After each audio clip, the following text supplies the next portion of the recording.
I'm back in Kentucky. Day 175. Whew, it was a long day yesterday. A lot of hours behind the wheel. In a very small car, packed very tightly with people and things. But we made it. We did it. And I took some pictures earlier this morning at home too, as the sun was rising. And I almost said, oh, you can go to the park tomorrow, girl. Just relax and just maybe do it from your deck or whatever. I was like, no, I've got to go. I know I'll be so glad when I get there. And I am. And we've actually got a break in the temperatures. There were storms last night. And it's like, I don't even think it's 70 degrees yet. And the humidity is still on the low side, although I think it's headed up there today. But hey, so gotta get out, get early, rise and shine while we can, and take advantage of what's there in front of us while we can, because you don't know when it's gonna be gone. Life is just a cycle of constant change and grief. Good grief. We're going to talk about good grief today, and grief is good and does serve a purpose.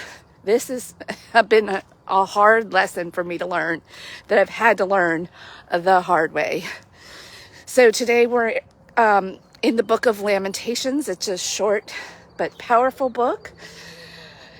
Oh boy, I'm actually having to do a lot of catch-up grieving. I did not like negative emotions, and I went through so much grief as a child, so much, that I had to shut it down. I said, okay, can't do this anymore.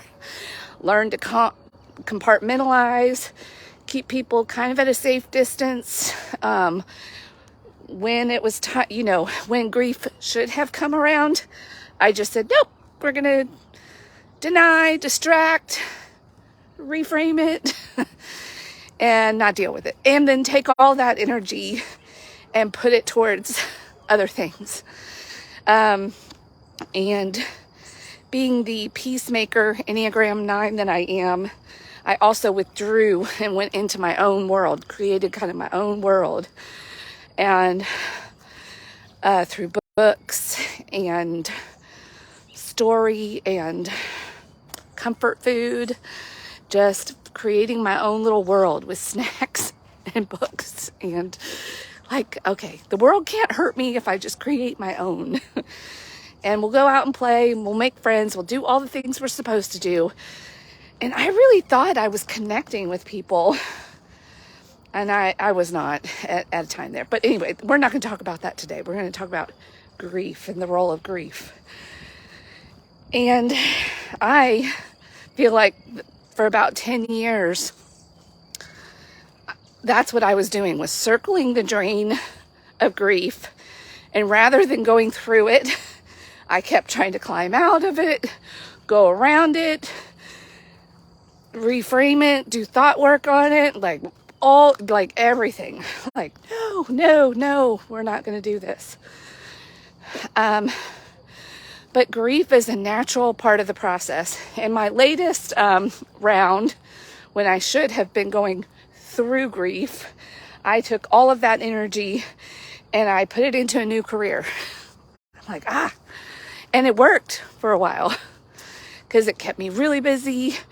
I just, and overwhelmed, I think almost like subconsciously on purpose, so that I couldn't, like, it was catching up with me. All the years of not really allowing myself to go through the grief process caught up with me. So part of, even as I've journeyed and consciously am now choosing not to have coping strategies, I'm having to do a lot of catch-up grieving. And one of the things that I really misunderstood about grieving, and it's part of, I think, a lot of people's problem, is our all or nothing thinking. Like, if we grieve, we're, especially when grief is complicated. And it was even something we know might have been, whether, like, even in the let me collect my words for a minute.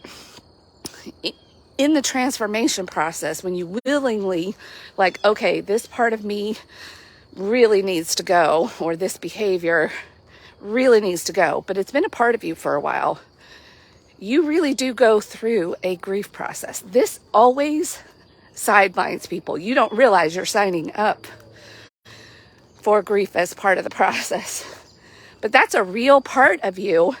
And our tendency is to want to paint the picture all one way. Like, it was bad, everything about that period was bad, and when I was doing that, it was bad, bad, bad, bad, bad. And that's just not true. Because life is not all good or all bad. And I think even our tendency as Christians and Bible readers, and I think of the Old Testament, reading the Old Testament has been a lot of this adventure of like, there they go again, those bad people, those bad Israelites, those bad people of Jerusalem and Judah, and like, they're just sinning all over the place. But I bet if we were there in day-to-day lives, we would be like, these people are great. They're probably good people with good intentions. Did they get off track overall? Sure. Don't we? Sure. Like, it wasn't all bad or all good. So just because something ends does not mean that the best way to deal with it and to grieve is to kind of paint it that way. That's not reality. And that's also denying a very real need in us to grieve properly. Want this new way of being, and we've got to let go. And when one door closes, another opens, all the sayings that we could pull in right now. That doesn't mean that we're not going to, it is real that one of the ways that we were being before and relating to people, and as people knew us and as we knew ourselves, is dying, is being destroyed. And it's okay to be sad, because as you go into the new land and into the new way of being with all your new desires and goals and all of that, it allows you to honor the past and what did get you there, even though it got you there, it won't get you here. You know what we were talking about yesterday. What got you here won't get you there. That's what we said.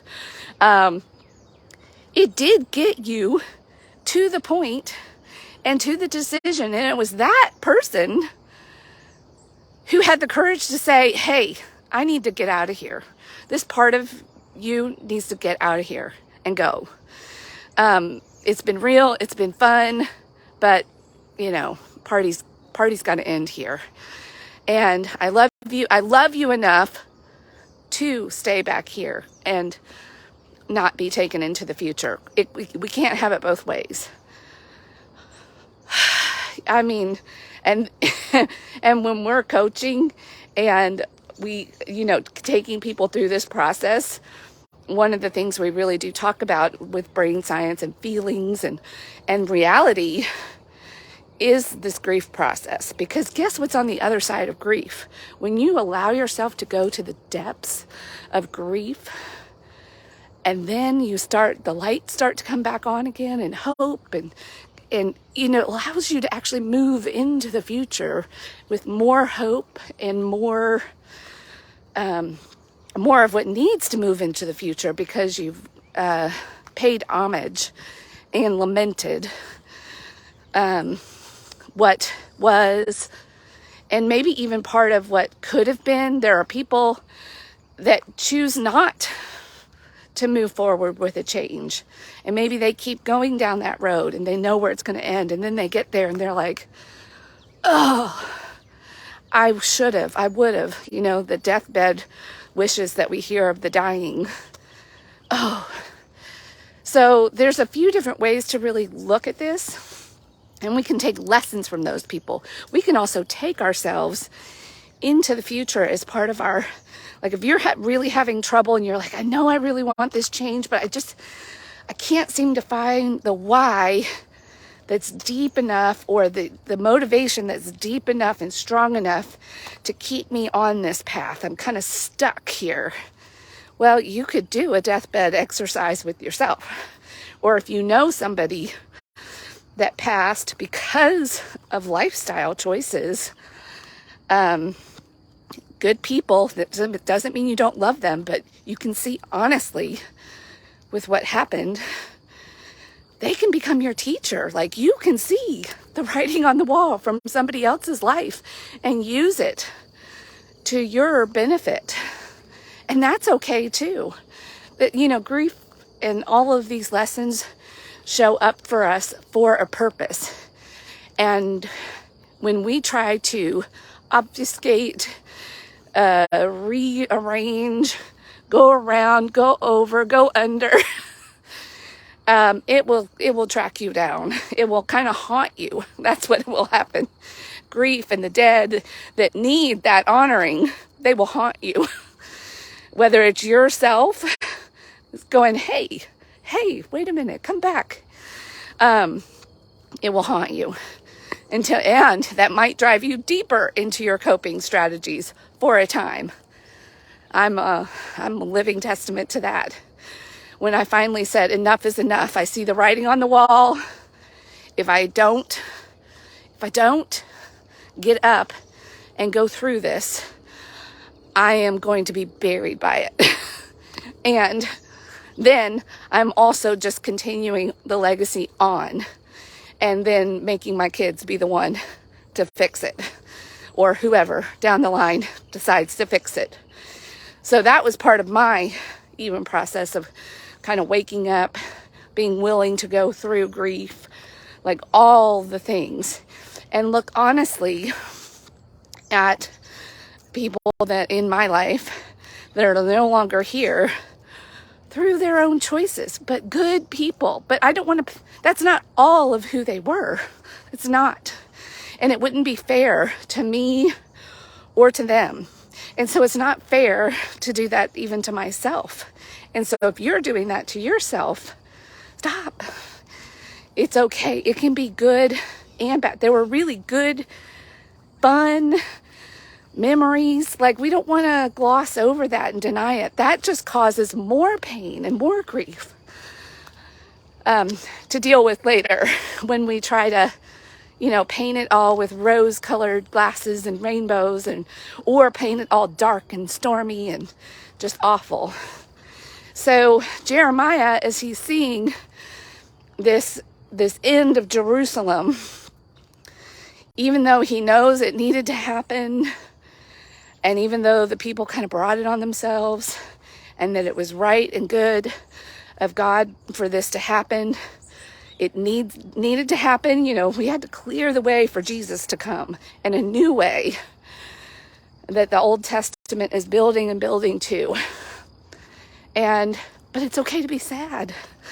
It's okay to be sad. And it's good. Good grief. Grief is good. It's not fun. It feels pretty awful, but it's detoxifying. You actually get a lot of toxins out of your system. There's even physical benefits to it. And when you don't let that out in a proper, healthy way, it will poison you. And you might even reach for additional poisons to shut down the feelings or modify. And that's not good either. Or food, or, you know, we create all kinds of drama in our lives just to avoid feeling grief. And if we would just embrace it and allow it, you know, we actually drag it out. We think we're avoiding it, and then we actually drag it out. Where if we just said, yep, this sucks. And there were some really good things about this not so good period person, whatever. We have real reality with it, a real relationship with it. Then we can actually get through to the other side of it and get on with things in a very short amount of time. It's a really intense time, but it can be a good, healing, honoring time. Yeah, this is a good reminder for me, because I definitely, this is part of my journey and my healing with a lifetime of grief that I've tried to get around every which way but through. And I have harmed myself and other people in the process, and with my good intentions, because I also haven't allowed them to properly grieve at times. But anyway, that is enough for today, and I'm lucky to be in Kentucky. Rise and shine. Have a great day.